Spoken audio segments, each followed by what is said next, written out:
welcome to Positive News this morning, and this one really speaks to me in a very personal way. It's the title of the article from NPR, National Public Radio, on All Things Considered: A Simple Act of Kindness Changed the Trajectory of a Young Man's Life. Very simple thing. And listen to this very simple thing. In our day-to-day lives, there are moments we get to decide whether we want to offer a helping hand. These gestures often feel trivial, but sometimes they have the power to change someone's life. That kind of transformative experience happened to Bill Price when he was just 15 years old. Spoiler alert, mine happened when I was 12. It was the fall of 1972, yet it was the same year. That's the year I turned 12. Price was attending a reunion for a summer program he'd taken part in a few months before. He remembers standing outside at the end of the day, catching up with friends. Eventually, everyone said their goodbyes, leaving Price standing by himself. Sometimes you're alone and it's okay, he said. Sometimes when you're alone, you feel bereft and abandoned. And that's the way I felt then. Nearby, another group of teenagers stood laughing and talking. I found myself wishing so much to be part of that group. One of the people in the group was named Wendy Westman. She and Price had met in passing in the summer program, but a few months earlier, but never got to know each other.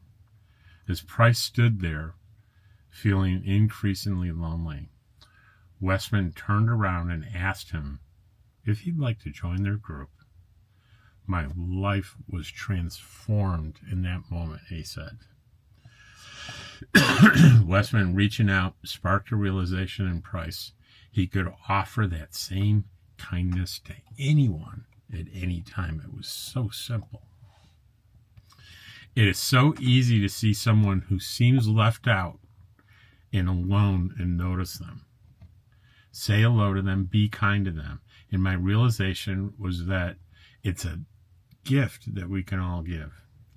Price went on to be a psychiatrist. A primary part of his job is being kind to his patients, listening to them, and bringing attentive attention to their needs. Price attributes his understanding of the importance of kindness to that one moment when I was 15. Great story. Want to hear just as good a one about this guy when he was 12 years old? I had a new stepmother, and the new stepmother was very disappointed with who I was as a 12-year-old. She used the phrase that I needed to be retrained. And I was failing to do the things consistently that she wanted me to do. Mostly things like chores and being disciplined about cleaning my room and emptying the waste baskets every day. And pardon me, we got in quite a few arguments, and she decided and convinced my father that I needed to see a psychiatrist. So the three of us got in the car and we went to my psychiatrist appointment. And I remember walking in that intimidating office by myself. My parents were in the waiting room, and the psychiatrist was behind a big oak desk, and he was a heavy-set man. Not unkind looking, welcoming. He said, "Robert, sit down." And he asked me one question.